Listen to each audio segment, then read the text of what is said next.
Alhamdulillah wassalatu wassalamu ala rasulillah sallallahu alayhi wasallam wa ba'd. Mwanyinaze anishahadi abuza Khalid abuza nti singa abeera nga abadde mu kusoma Qur'an al-Karim nawulira okwazina akole kikubyombiriri. Alhamdulillah wassalatu wassalamu ala rasulillah sallallahu alayhi wasallam wa ba'd. Nabi sallallahu alayhi wasallam atuga mu hadith nti idha sami'tumul muadhdhina aw an-nidaa faqulu mithla ma yaqulu al-muadhdhin.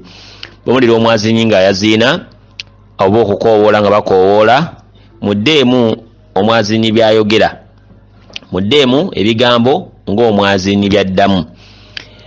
Nabbi sallallahu alaihi wasallam tugamba ensonga eyo yagitugamba olw'obulungi obuli mu nsonga eyo, naffe tubeere nga twefaananizaako omwazinyi.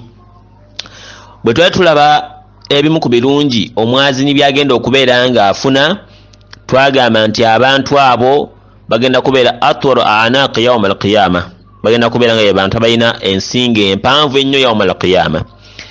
Twalaba n'obulungi obulala nti abantu ba Allah tabaraka wa taala amaloboozi gaabwe agatambuza mpaka gye gakoma, buli kiwulidde ku ddoboozi ly'omwazinyi nga yaziina kyakumuwaako obujulizi yawm al-qiyama. N'olw'ensonga eyo obulungi bw'okwazina bwo tebuggwa malojja, naye kisinga obulungi omuswafu beera nga ogamba nti sadaqa Allahu al-aliyyul azim.